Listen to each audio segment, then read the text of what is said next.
Hello, this is Sandro, and today we're going to talk about success principle number 3, which is the power of consensus. The very best way for me to describe just how important a principle this is and how you can apply it in your business is to take you to a really good example of probably the greatest exponent in the world today of consensus, and that is Amazon.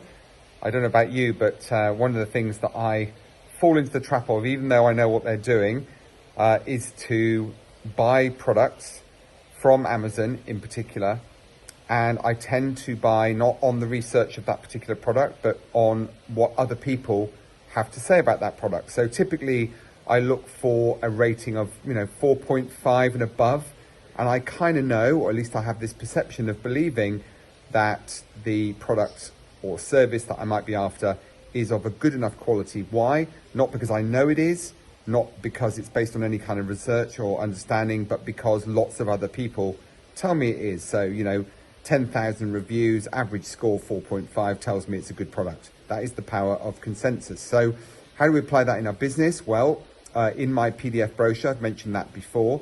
A PDF brochure is a departure from that very expensive glossy brochure, which no one ever used to read. It used to just tell people what I did and not really why I did it. So one of the things that my PDF brochure does, which goes to all my new prospective clients, embedded in that document are testimonials from other people. So clear instructions about the experiences that those individuals have when dealing with me and my team at Forte Financial.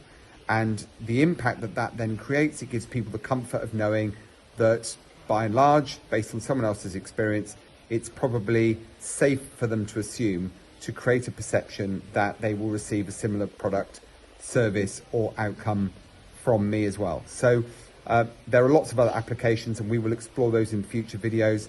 But think about the power of consensus and how we can bring other people to understand based on other people's third-party experiences. And there are also words that you can use when dealing with an objection, for example. A good example might be somebody who says, I've got no money. I might be saying something like, if I can show you how I work with my other clients to create money they didn't have before they met me, would that be of value? And I'm finishing, of course, with the logical question, something we've dealt with before.